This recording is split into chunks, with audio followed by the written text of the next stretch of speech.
wonder what it would be like to time travel and live in medieval times? Well, short of working at modern day dinner theater, we know that olden day knights had a license to kill, came from noble families, and took a long time to reach knight status. Well, what do you know about being a knight? Let me know in the comments and I'll tell you what I know. During the Middle Ages, knights emerged as a king's most effective warrior. They were heavily armed and well-trained noblemen on fast horses. When in action, they were customarily equipped with letters of protection. These provided immunity from any legal proceedings that might arise. Kinda like James Bond, because, well, they had that license to kill. They had that full immunity from any legal proceedings that might arise as a result of, well, battles, necessary fatalities. You get the idea. Alright.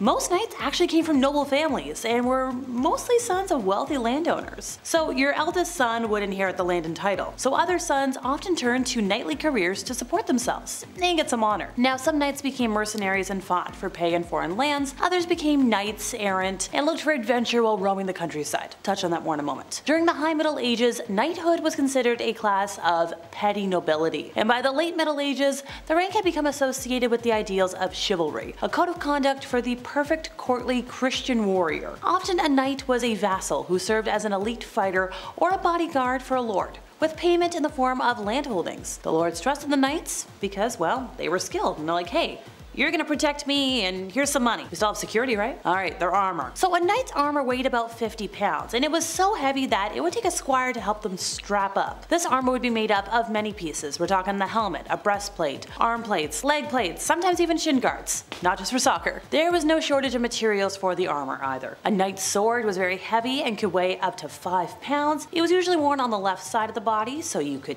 get it if you were right-handed. But hey, if you're a southpaw, get it on the right side. Some swords had an elaborately decorated hilt and pommel. Others were more plain in appearance. They were made from iron, steel, or sometimes even bronze. But this wasn't the only knightly weapon. They also carried lances, polearm weapons, and a shield, which would have been maybe a heater shield. Now, a knight's shield was used primarily to protect him from enemy attacks. It was usually made of wood, covered in leather or metal. It had a handle to carry it on your back because, well, you're gonna need your hands for your weapons. But they were also really good for deflecting blows, very good for that defense, and also like shelter.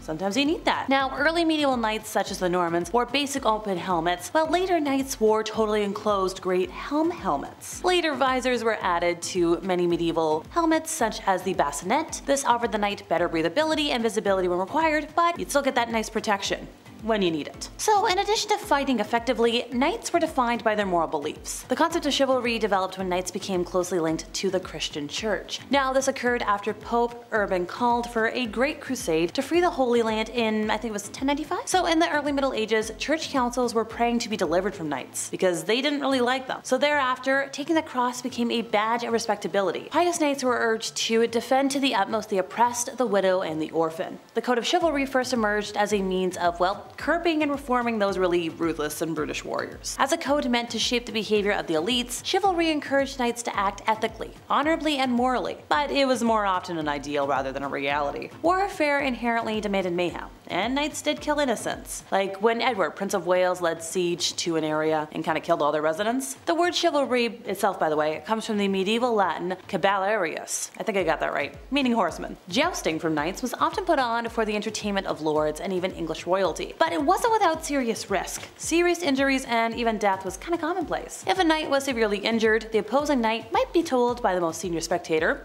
usually a lord or a king, whether to take the life with a gladiator style thumbs up, thumbs down. Now, post-medieval period in France, the death of King Henry II in 1559 from wounds suffered in a tournament kinda led to the end of jousting as a sport. Fun fact. So in modern movies, heroic knights, embark on quests to rescue a damsel in distress, track down the Holy Grail, defeat a monstrous villain. Okay, why is this all inaccurate? Well, historical knights were warriors, landowners, and politicians. They didn't really have the time to embark on semi-mythic side quests. Don't worry, I'll talk more about those jobs in a moment. Knights may have invoked a higher purpose for their fights, like their crusades for example were framed in religious terms, and knights could also go on pilgrimages to holy sites in places such as Santiago de Compostela, Rome, and Canterbury. But the idea of a knight journeying on a personal quest is usually more fiction than fact. Okay, so while we're myth busting, how truthful was it that knights fight to the very end and take no prisoners?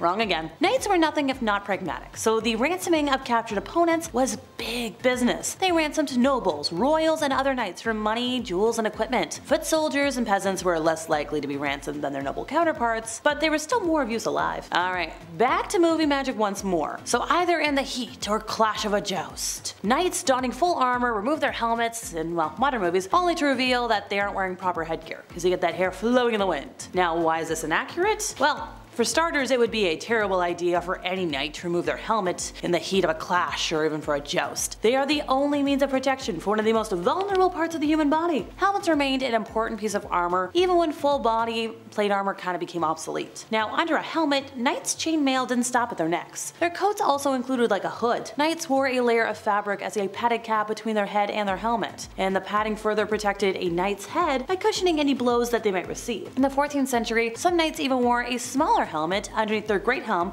called a bassinet. I mentioned it earlier. Now, between the bassinet and the great helm, knights would also wear a cloth wreath called an aureole to prevent the two helmets from bopping one another. Not having those multiple layers would have been at the very least uncomfortable, but also unnecessarily dangerous in the worst case scenario. Alrighty, time to get back to knights having multiple jobs. So knights weren't just in the business of fighting. For example, like they were landholders, though the size and value of their property vary. Knights could also be significant money brokers. The Knights Templar, for example, acted as powerful financiers. Knights were expected to perform multiple roles in medieval society. The rise of the courtly ideal in the 12th century and its emphasis on love, manners, and refinement formed the image of the medieval knight. According to scholar Jennifer G. Woloch, this ideal provided a counterweight to the medieval knight's preoccupation with war. Ideal knights performed social skills, such as conversing, dancing, and singing. It really helped to cement their membership in the nobility. And we might as well end with the fact that, it took almost a lifetime to actually become a knight. So up to the age of about, 1st or 2nd grade in modern times, a boy would be brought up in the home of his parents. During this time, he would be expected to learn basic good manners, understand the role of the knight, chivalry, and loyalty to his lord. Now he would play games mimicking the role of a knight. We're talking a little wooden sword, a shield. Your aspirations to becoming a knight would be fueled by attending tournaments, hearing stories of brave knightly deeds and combats. Now at that tender age mentioned before, that boy would be sent to commence his education at the home or castle of a noble. His role would be one of a page, which was also referred to as a varlet, meaning little vassal. It was the duty of a page to wait at the table, care for the lord's clothes, assist them in dressing, and more. The page was also expected to act as a servant to the ladies of the court or the castle. The page was provided with a uniform of the colors and,